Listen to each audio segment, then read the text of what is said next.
ಅದನ್ನ ಬರೋದಿಲ್ಲ. ನಾವು ತಾಯಿ ನಮ್ಮನ್ನ ಎತ್ತಿರ್ತಾರೆ, ನಾವು ಋಣ ತೀರ್ಸಕ್ಕಾಗಲ್ಲ. ಅಟ್ಲೀಸ್ಟ್ ಅವ್ರವ್ರೆ ಎತ್ತಾಡ್ಸೋಣ ಅಲ್ವಾ. ನಾನು ಎಲ್ಲ ಪ್ರಪಂಚಕ್ಕೆ ಒಂದ್ಸರಿ ಆಶ್ಚರ್ಯ ಆಗುತ್ತೆ ನನಗೆ, ಕೈ ಹುಷಾರಾಗುತ್ತಾ ಅಂತ. ನನಗೆ ಸುಮಾರು ಜನ ನನ್ನ ಹೊಗಳ್ತಾ ಇರ್ತಾರೆ.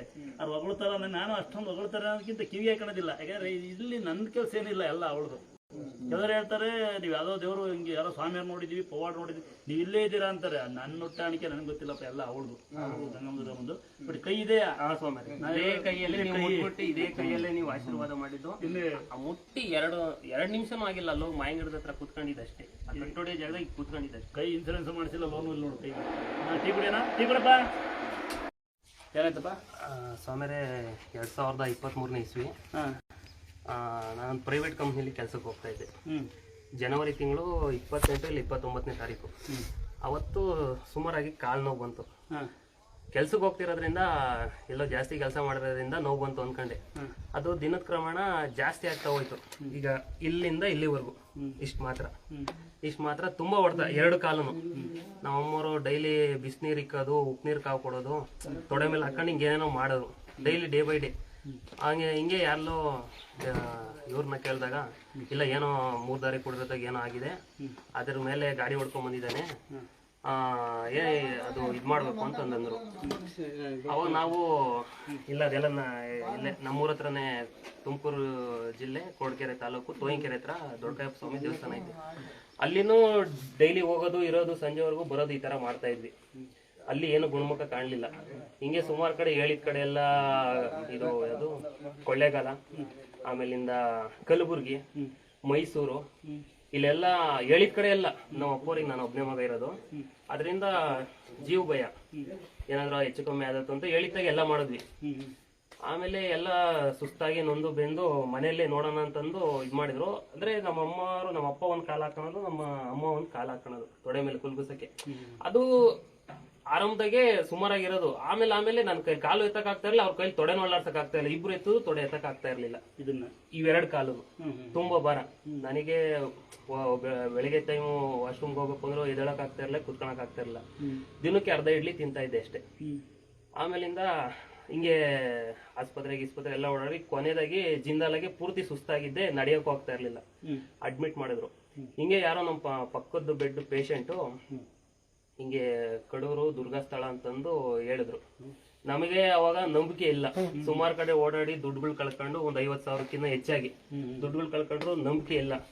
ಏನೋ ನೋಡೋಣ ಅಂತ ಅಂದ್ಬಿಟ್ಟು ನಮ್ಮ ಅಪ್ಪನೋ, ನಮ್ಮ ಅಕ್ಕ, ನಾನು ಮೂವರೂ ನಮ್ಮ ಅಕ್ಕವ್ರ ಮನೆಗೆ ಪೀಣ್ಯದಿಂದ ಇಲ್ಲಿಗೆ ಬಂದು ಸುಮಾರು ಹೊತ್ತು ಕಾಯ್ದ್ವಿ. ನೀವು ಎಲ್ಲೋ ಹೋಗಿದ್ರಿ, ನಿಮ್ಮ ಅಕ್ಕವರು ಹೇಳಿದ್ರು ಬರ್ತಾರೆ ವೆಯ್ಟ್ ಮಾಡಿ ಅಂತಂದು.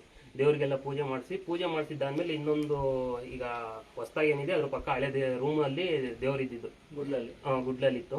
ಆ ದೇವ್ರನ್ನ ಹೋಗಿ ಕೇಳಿದ್ದು, ಏನಮ್ಮ ಹಿಂಗ ಆಗ್ತೈತೆ, ಏನಮ್ಮ ಕತೆ, ಹುಷಾರ್ ಮಾಡಮ್ಮ ಅಂದು ಕೇಳ್ಕೊಂಡು 2 ರಿಂದ 3 ಸೆಕೆಂಡ್ ಅಷ್ಟೇ. ಬಲಗಡೆ ಮಕ್ಕೆ ದುರ್ಗಾದೇವಿ ಕಡೆಯಿಂದ ಬಲಗಡೆ ಮಕ್ಕೆ ಇಷ್ಟು ಹೂವು ಬಿತ್ತು. ಅದಾದ್ಮೇಲೆ ಒಂದ್ 10 ನಿಮಿಷ 1/4 ಗಂಟೆಗೆ ನೀವು ಬಂದ್ರಿ. ನೀವು ಬಂದು ಆಶೀರ್ವಾದ ಮಾಡ್ಬಿಟ್ಟು ತಲೆ ಮೇಲೆ ಎತ್ತಿ ಬೆನ್ನ ಏನಾಗಲ್ಲ, ಹೋಗ್ ಹುಡ್ಗ ನೀನು ಹೋಗಿ ಮನೆಗೆ ಹೋಗೋದ್ರೊಳಗೆ ಏನು ಇರಲ್ಲ ಅಂದ್ರಿ. ಅಲ್ಲೋಗಿ ಇವ್ ಮಾಯಂಗಿಡದ ಹತ್ರ ಕಟ್ಟೊಡಿದ್ರಲ್ಲ, ಅಲ್ಲಿ ಕೂತ್ಕೊಂಡು ನೀರ್ ಕುಡಿದಿದ್ದೆ ಅಷ್ಟೇ. ಏನಂದ್ರೆ ಏನು ಇಲ್ಲ. ನಿಂಗೂ ಇನ್ನೊಂದ್ಸರಿ ನಿಂಗೂ ಏನಾಗಲ್ಲ ಹುಡುಗ. ನಿಮ್ಮಿಂದ ನಾನಿವತ್ತು ಉದ್ಧಾರ ಆಗಿ, ನನ್ನಿಂದ ದೇವ್ರಿಗೆ ನೀವು ಉದ್ಧಾರ ಆಗಿ, ನಿಮ್ಮ ಅಪ್ಪ ಒಂದು ಸೆಕೆಂಡ್ ಮನೆ ಕಟ್ಟಿ ಫೋನ್ ಮಾಡು. ನಾನು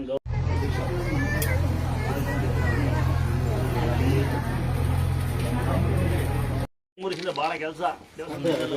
ಯಾರು ಆಡಿಕೆ ಬಿಟ್ಟು ಚಡ್ಡಿ ಕಟ್ಟಿದಾರೋ ಇಲ್ಲಿ ನೋಡ್ರಿ. ಅಂತಂದ್ರೆ ಯಾರು ಬ್ಯಾಡ್ ಬೇಷನ್ ಮಾಡ್ಬಿಟ್ಟು ಚಡ್ಡಿ ಹಾಕೊಂಡ್ರೆ ಅಂತ ಕೆಲಸ ಮಾಡ್ತಾ ಇರ್ತೀವಿ ನೋಡಿ. ಇವತ್ತು ಅಲ್ಲಿಂದ ತುಮಕೂರಿಂದ ಈ ಪುನ್ನಾಪುರ ಬಂದು ಹುಷಾರಿಲ್ಲ. ನನ್ನ ತಮ್ಮ ಹುಷಾರಾದಿಂದ ಬಂದು ಕಲ್ಲು ಕಟ್ಟಿ ಬಿಟ್ಟು ಕಲ್ಲು ಕಟ್ಟಕ್ಕೆ ಬಂದ ನನ್ನ ತಮ್ಮ. ಅಂದಾದ್ರೆ ನೋಡಿ, ಇಂಥ ಪುನ್ನಾಪುರಿಗೆ ಒಂದೊಂದು ಬಿಸ್ಕಟ್ ಕೊಡ್ತೀನಿ. ಇದು ನೀವು ಕೊಟ್ಟಿದ್ದು ತಿಂತೀರಾ? ಶುಗರ್ ತಿನ್ಬೇಡಿ. ಅದೇ ಇದನ್ನು ಕೊಡ್ಕಂದ ಅಲ್ಲ ತಮ್ಮಯ್ಯ ತಿನ್ನ ಸುಮ್ಮನೆ ತಿನ್ನಲೇ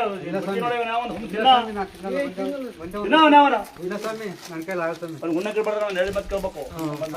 ಮನುಷ್ಯ ಬಿಡ ಅವನ್ನ ಎಳಿ ಮತ್ ಕೇಳಿದ್ರೆ ಫೋರ್ ಬಿದ್ದಾವ ಅವನು ಬರಲ್ಲ ಬಿದ್ದಾನೆ ಫೋರಿ ಹೇಳಿದ್ರ ಅವನು 6 ಜನ ಹಿಡಿದ್ರಿ, 5 ಜನ ಬಂದ್ರಿ ಕಾಡ್ರಿ. ಏನು ಸೆಟ್ರೆ ಏನು ಸುಮ್ಮನೆ ತಿನ್ರಿ.